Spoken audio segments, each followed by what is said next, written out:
ओम श्री परमात्मने नमः। श्री शिव महापुराण अध्याय 6।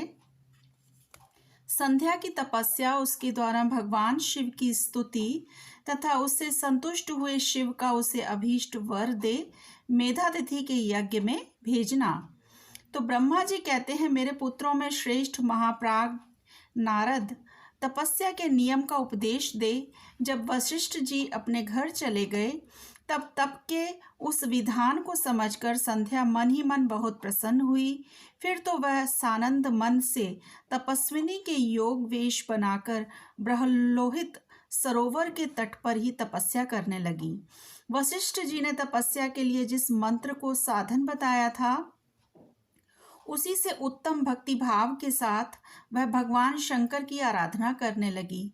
उसने भगवान शिव में अपने चित्त को लगा दिया और एकाग्र मन से वह बड़ी भारी तपस्या करने लगी।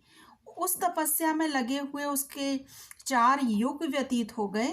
तब भगवान शिव उसकी तपस्या से संतुष्ट हो बड़े प्रसन्न हुए तथा बाहर भीतर और आकाश में अपने स्वरूप का दर्शन कराकर जिस रूप का वह चिंतन करती थी, उसी रूप से उसकी आँखों के सामने प्रकट हो गए।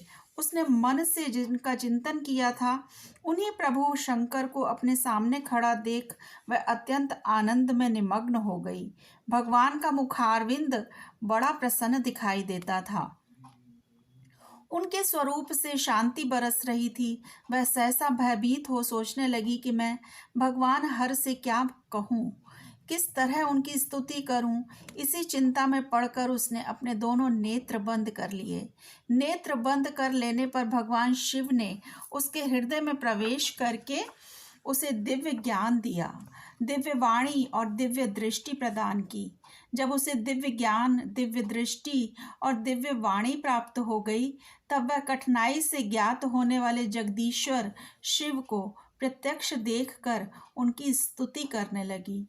संध्या बोली, जो निराकार और परम ज्ञान गम्य हैं, जो न तो स्थूल हैं न सूक्ष्म हैं और न उच्च ही हैं, तथा जिनके स्वरूप का योगी जन अपने हृदय के भीतर चिंतन करते हैं, उन्हीं लोक सृष्टा आप भगवान शिव को मेरा नमस्कार है।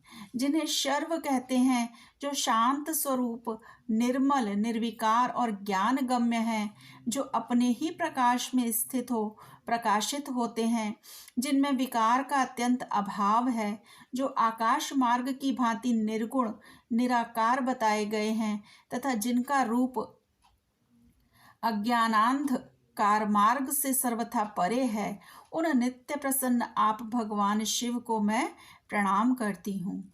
जिनका रूप एक अद्वितीय, शुद्ध, बिना माया के प्रकाशमान, सच्चिदानंद मैं, सहज निर्विकार, नित्यानंदमय, सत्य, ऐश्वर्य से युक्त, प्रसन्न तथा लक्ष्मी को देने वाला है, उन आप भगवान शिव को मैं नमस्कार करती हूँ। जिनके स्वरूप की ज्ञान रूप से ही उद्भावना की जा सकती है, जो इस जगत के सर्वथा भिन्न है एवं सत्व प्रधान ध्यान के योग्य आत्मस्वरूप, सारभूत, सबको पार लगाने वाला तथा पवित्र वस्तुओं में भी परम पवित्र है, उन आप महेश्वर को मेरा बारंबार नमस्कार है।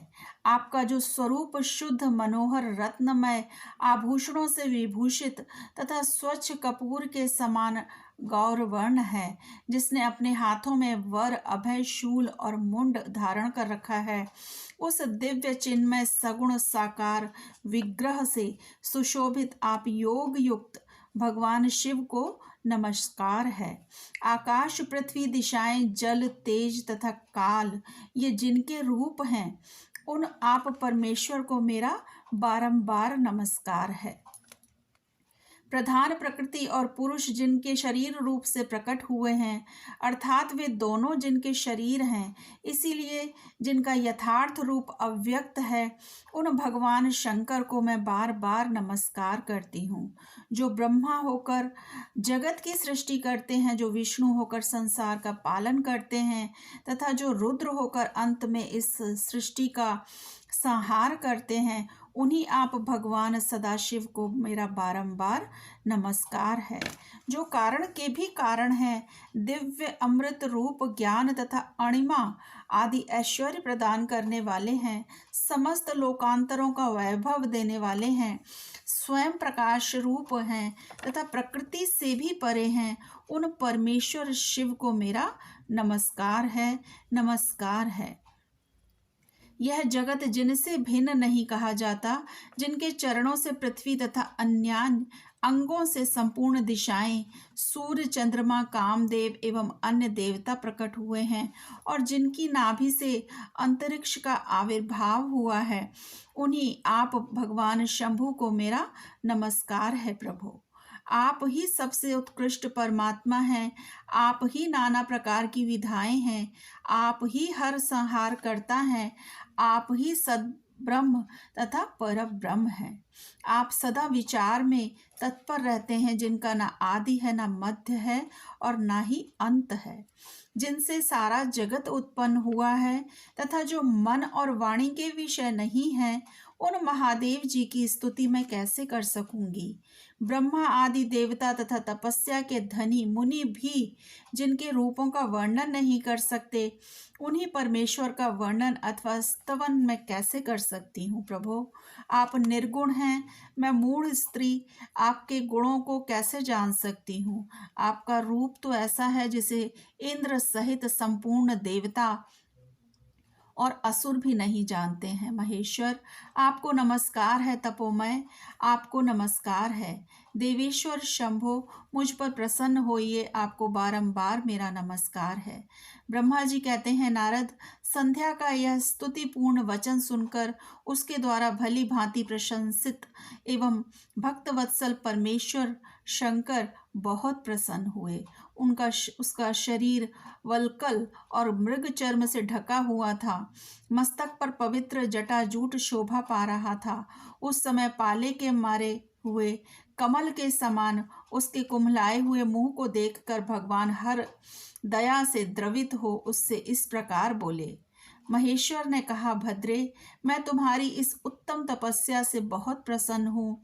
शुद्ध बुद्धि वाली देवी, तुम्हारे इस स्तवन से भी मुझे बड़ा संतोष प्राप्त हुआ है। अतः इस समय अपनी इच्छा के अनुसार कोई वर मांगो। जिस वर से तुम्हें प्रयोजन हो तथा जो तुम्हारे मन में हो, उसे मैं यहाँ अवश्य पूर्ण करूँगा। तुम्हारा कल्याण हो। मैं तुम्हारे व्रत नियम से बहुत प्रसन्न हूँ। प्रसन्न चित्त महेश्वर का यह वचन सुनकर अत्यंत हर्ष से भरी हुई संध्या उन्हें बारंबार प्रणाम करके बोली कि महेश्वर, यदि आप मुझे प्रसन्नता पूर्वक वर देना चाहते हैं, यदि मैं वर पाने के योग्य हूँ, यदि पाप से शुद्ध हो गई हूँ तथा देव, यदि इस समय आप मेरी तपस्या से प्रसन्न हैं, तो मेरा मांगा हुआ यह पहला वर सफल करें। देवेश्वर, इस आकाश में पृथ्वी आदि किसी भी स्थान में जो प्राणी हैं, वे सब के सब जन्म लेते ही काम भाव से युक्त ना हो जाएं। नाथ, मेरी सकाम दृष्टि कहीं ना पड़े। मेरे जो पति हों, वे भी मेरे अत्यंत सुहृद हों। पति के अतिरिक्त जो भी पुरुष मुझे सकाम भाव से देखे, उसके पुरुषत्व का नाश हो जाए, वह तत्काल नपुंसक हो जाए। निष्पाप संध्या का यह वचन सुनकर प्रसन्न हुए भक्त वत्सल भगवान शंकर ने कहा कि देवी संध्या, सुनो। भद्रे, तुमने जो जो वर मांगा है, वह सब तुम्हारी तपस्या से संतुष्ट होकर मैंने दे दिया। प्राणियों के जीवन में मुख्यतः 4 अवस्थाएं होती हैं। पहली शैशवावस्था, दूसरी कौमारावस्था, तीसरी यौवनावस्था और चौथी वृद्धावस्था। तीसरी अवस्था प्राप्त होने पर देहधारी जीव काम भाव से युक्त होंगे। कहीं कहीं दूसरी अवस्था के अंतिम भाग में ही प्राणी सकाम हो जाएंगे। तुम्हारी तपस्या के प्रभाव से मैंने जगत में सकाम भाव के उदय की यह मर्यादा स्थापित कर दी है, जिससे देहधारी जीव जन्म लेते ही कामासक्त न हो जाएं।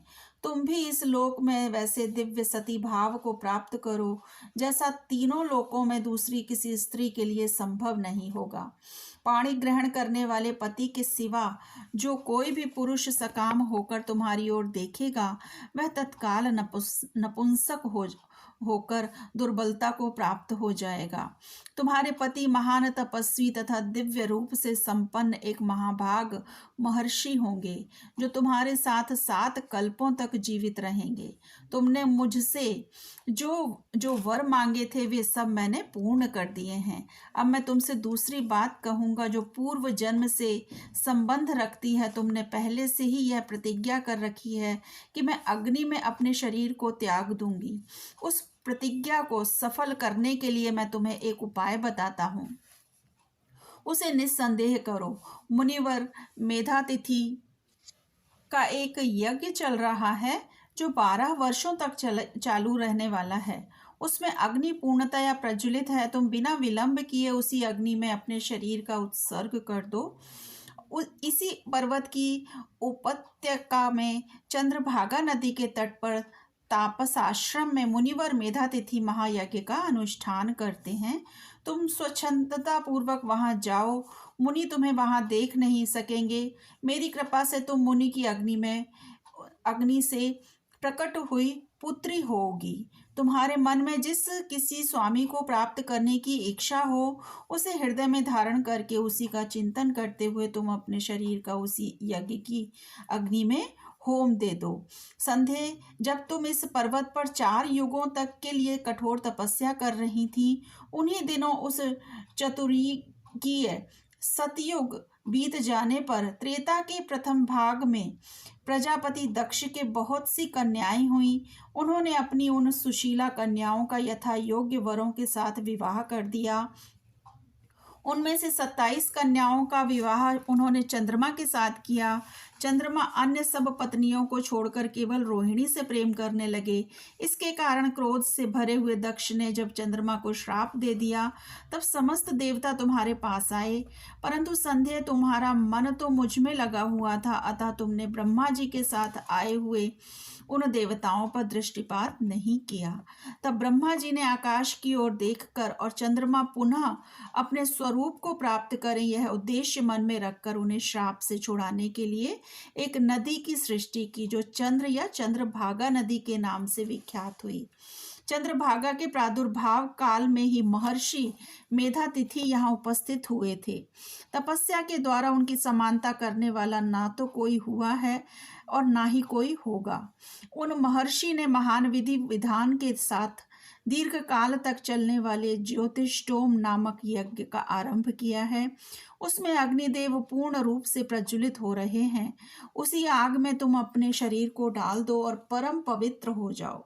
ऐसा करने से इस समय तुम्हारी वह प्रतिज्ञा पूर्ण हो जाएगी। इस प्रकार संध्या को उसके हित का उपदेश देकर देवेश्वर भगवान शिव वहीं अंतर ध्यान हो गए।